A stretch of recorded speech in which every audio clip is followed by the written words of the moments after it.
সামৰণি কৰি দিছে। বাকী আছে মাত্ৰ দুৰ্যোধনতো কিবা এটা কৰিব পাৰিলে মোৰ কৰ্তব্য শেষ হ'ব। শৈল্য আৰু সকলো সিহঁতৰ কাৰণে এইটো চিন্তান্বিত হ'ব নালাগিব। ৰাতিৰ ঘৰ পৰা ফুৰি অহাৰ আগত দুৰ্যোধনক কিবা এটা কৰিব নোৱাৰিলে পাছত কৰাটো কঠিন হৈ পৰিব। কাৰণ দুৰ্যোধন দাদাৰ পৰম ভক্ত। নহয়, সকলোকে লগে লগে আঁতৰাব লাগিব। নহ'লে হয়তো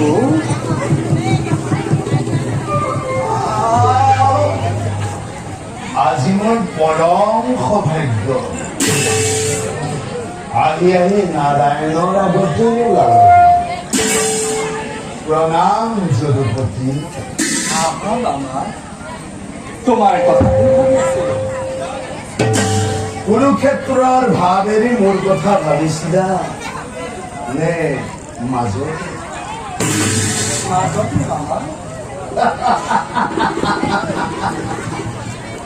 তেনেহলে আমাৰো চাউল কৰো। কিয় মামা? কত দিনে ডাঙৰ ডাঙৰ গ্ৰহ নক্ষত্ৰ বিলাক গণনা কৰি আছিলা দেখিয়েই আমি চকুত পৰা নাছিল। এতিয়া সেইবোৰ শেষ কৰি যদুপতিয়ে যেতিয়া সৰু সুৰা তৰাৰ লেখত ধৰিলেহি আমিতো পপীয়া তৰাই আমাৰতো কহাবাই।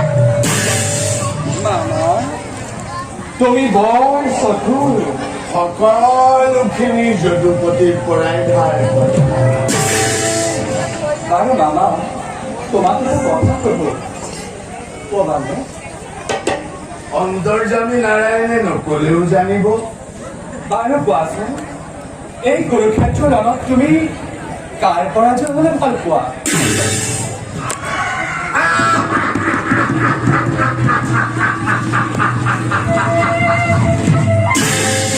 পৰাজয় হবলৈ আকৌ বাকী নাই জনাৰ্দন, বাকী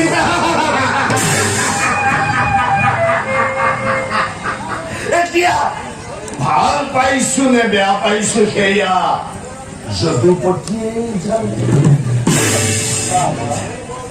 কৌৰৱ ৰাষ্ট্ৰীয় থাকি দুৰ্যোধনৰ ইমান বিশ্বাসঘাতন কৰি বিশ্বাসঘাতকি কিয় কৰা মামা?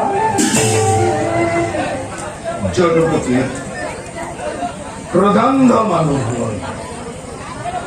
এই প্রতারণা প্রবঞ্চনা ক্ষমার অযোগ্য বলে জানো, কিন্তু পূর্ণ ব্রহ্ম নারায়ণর কপট নিদ্রাত কইও মোরে আচরণ বেশি দুখনীয় নে। ভুল কৰি কৰিয়ে ভুলতে অভ্যস্ত হলো। এতিয়া আৰু শেষ বতৰত সেই ভুল নাথাকে মাধৱ। তোমাৰ দুঃখতে আজি কৌৰব ধ্বংস হল। স্বৰ্ণময় লঙ্কা স্থায়ী কৰেছিল ৰাজভাতা বিভীষণে।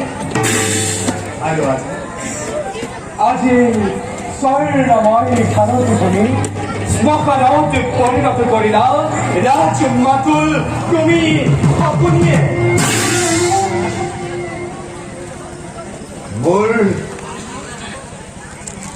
মোর ধন্যবাদ গ্রহণ করার যদুপতি। অতি সহজ, অতি সহজ পর পদক্ষেপী শকুনি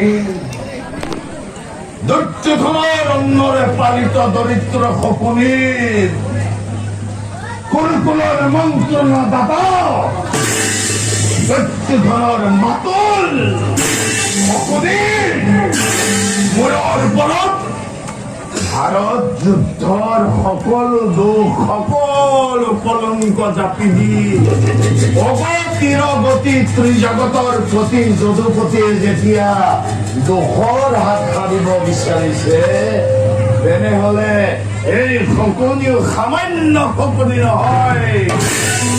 তার জীবন ধন্য, তার জনম ধন্য।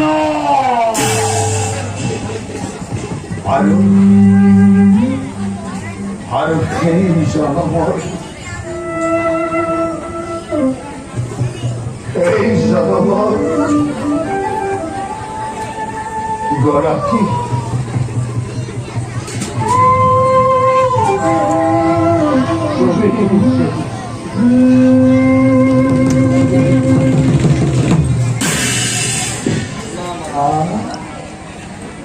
তোমার উদ্দেশ্য আর মোর উদ্দেশ্য একে নহয়। তোমার উদ্দেশ্য প্রতিকূল ধ্বংস, কিন্তু মই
দুজনে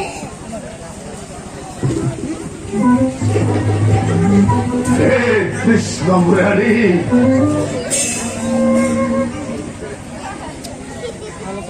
অসহায় অসহায় তুমি সম্ভবামি যোগে যোগে সম্ভবামি তুমি যোগে